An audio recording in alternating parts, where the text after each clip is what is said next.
Everybody needs a crew, right? Hey guys, thanks for tuning in to Comic Book Nostalgia. I'm CB Nostalgia, and we got our rundown and recap of the third episode of Harley Quinn entitled So You Need a Crew. But before we get started, make sure you get in on this month's giveaway. They're giving away a really cool holiday gift, a Captain America waffle maker. In order to get in on the giveaway, all you have to do is be a subscriber, hit like, and leave a comment. Well, I continue to love this series more and more, and as we dive into episode 3, more characters are being introduced. Don't forget, this is really spoiler rich, so if you don't want this episode spoiled for you, I really recommend you click away right now. Well, let's dive into the episode. We start this episode off with Harley Quinn robbing a train and battling KG Beast. She has quite a bit of success here until, well, in typical fashion, the Joker shows up and hijacks her heist. And why is the Joker able to get away with this? Well, he has a crew, and Harley realizes pretty quickly she needs a crew too.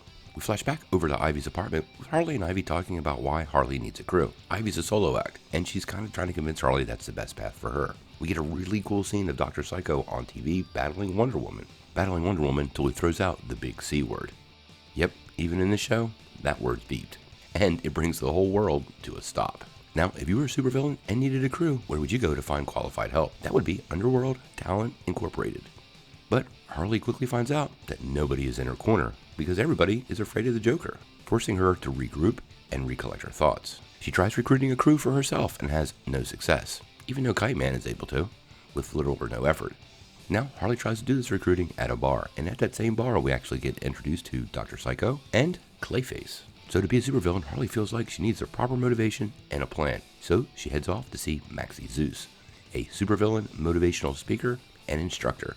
Well, self-proclaimed at least.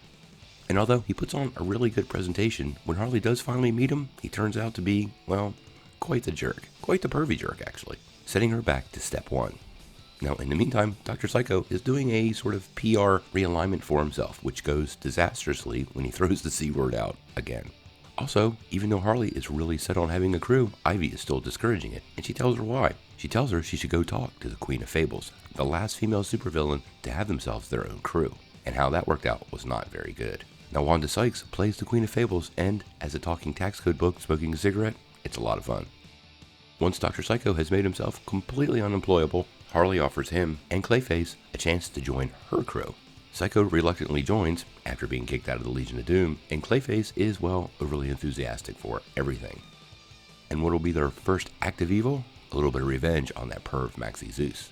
He mentions in his presentation that he sleeps on a bed of gold medals, and they're going to steal him. They have Clayface impersonate a mailman to distract him while Psycho and Harley break in and steal the gold. Eventually, Maxie confronts him, but it works out in typical fashion with Harley kicking his butt. She even makes him go on the news and tell everybody not to F with Harley Quinn and her crew. I gotta say, this was a fun episode. The new characters were awesome, and Tony Hale as Dr. Psycho and Alan Tudyk as Clayface were spectacular. I also like the tease of the extended DC universe. Not only did we get Wonder Woman, but we also got the Legion of Doom. All in all, I'm going to give this episode an 8 out of 10.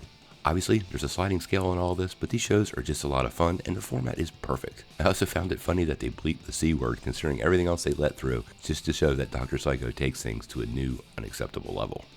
What did you guys think of this week's episode? And what do you think of Alan Tudyk as Clayface? I love it. Sound off in the comments below.